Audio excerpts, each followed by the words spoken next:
Hello, I'm the Progressive Disciple. I'm taking a journey through the Bible and I'm inviting you to join me.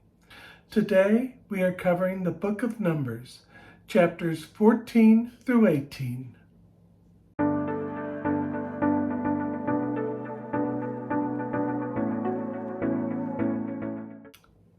In chapter 14, the people are scared to enter the promised land. Moses, Aaron, Caleb, and Joshua try to argue with them that God is with them and they will be able to take them. But the people want to stone them to death and go back to Egypt. God, in his anger, declares that all people that have rebelled against him will not enter the promised land. Only Caleb, Joshua, and those who are under 20 years old will live to enter the promised land. Some people rebel and try to take the land anyway, but they are defeated. In Numbers chapter 14, verses 20 through 23, it says, "The Lord replied, I have forgiven them as you asked. Nevertheless, as surely as I live, and as surely as the glory of the Lord fills the whole earth, not one of those who saw my glory and the signs I performed in Egypt and in the wilderness, but who disobeyed me and tested me 10 times, not one of them will ever see the land I promised on an oath to their ancestors. No one who has treated me with contempt will ever see it." This spoke to me. God is forgiving, but that doesn't mean there's still no consequences for my sin. This is also a reminder to me to trust in the Lord.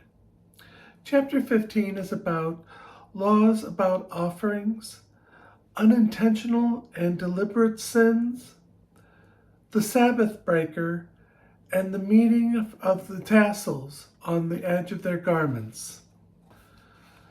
In Numbers chapter 15, verses 32 through 35, it says, "While the Israelites were still in the wilderness, a man was found gathering wood on the Sabbath day. Those who found him gathering wood brought him to Moses and Aaron and the whole assembly, and they kept him in custody because it was not clear what should be done to him. Then the Lord said to Moses, 'This man must die. The whole assembly must stone him outside the camp.'" This is a hard verse to listen to. People hear this verse and think how wrong it is to kill a man for such a slight crime.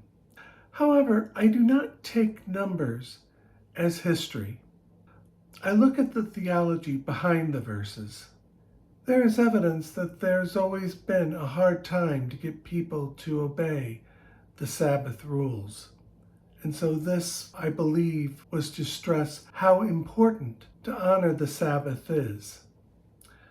I think it is important to take time off.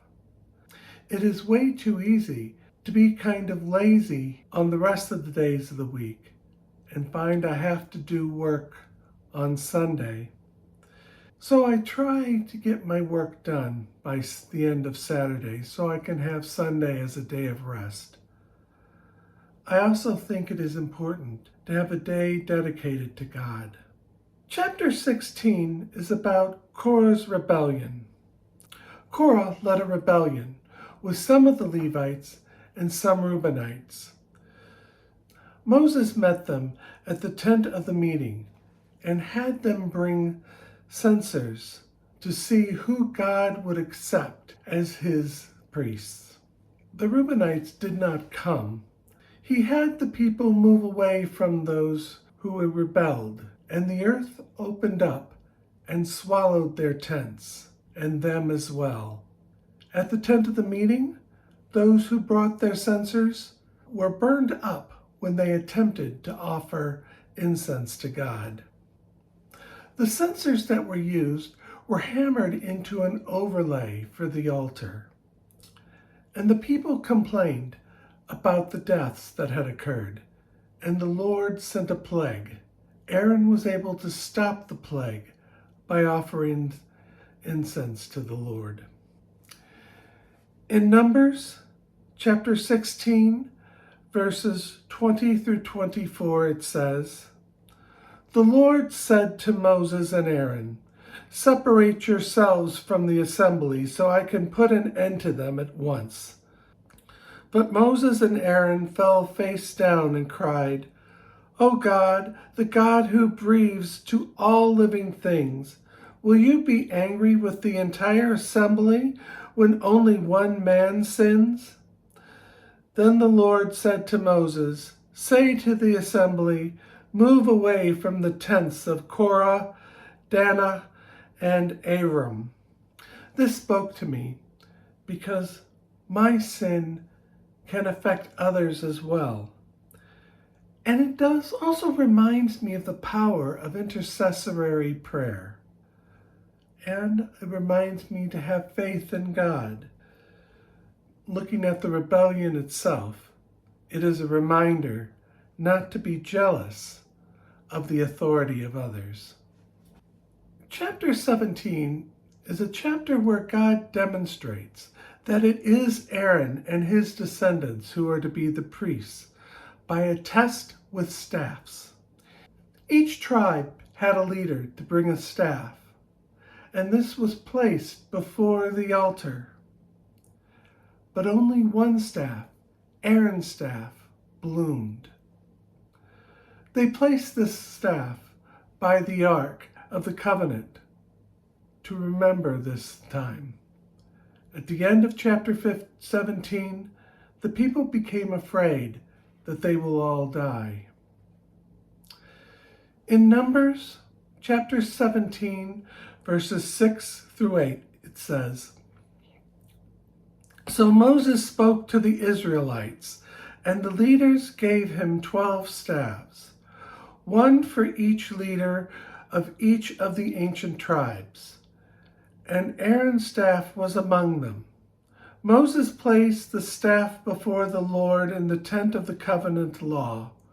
The next day Moses entered the tent and saw that Aaron's staff, which represents the tribe of Levi, had not only sprouted, but had budded, blossomed, and produced almonds."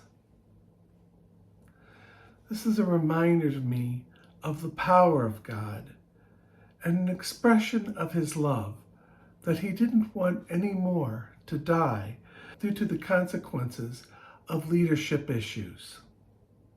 Chapter 18 is about the role of priests, the role of the Levites, as well as their compensation.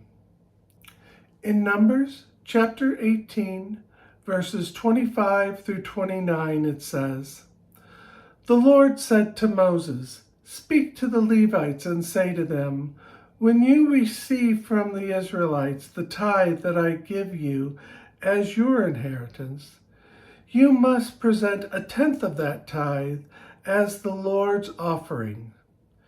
Your offering will be reckoned to you as a grain from the threshing floor or juice from the winepress. In this way you will also present an offering to the Lord for all the tithes you receive from the Israelites. From these tithes you must give the Lord's portion to Aaron the priest. You must present as the Lord's portion the best and holiest part of everything given to you.'" This spoke to me because it's important to do what I can to support the church financially. Churches have fallen on hard times, particularly the small churches. Church is not cheap. Having worked on the financial committee, I know a great amount of money is needed to keep up with the facilities. When air conditioning breaks, it has to be fixed. When the roof leaks, it has to be fixed. The next big portion has to do with the salaries for the staff. Usually there's not much left over after this. So this is my take on Numbers, chapters 14 through 18. Please leave a comment. I would love to read and answer whatever you ask. I also ask that you like and subscribe to my videos. I am the Progressive Disciple, and I will see you in the next video. Thank you for watching.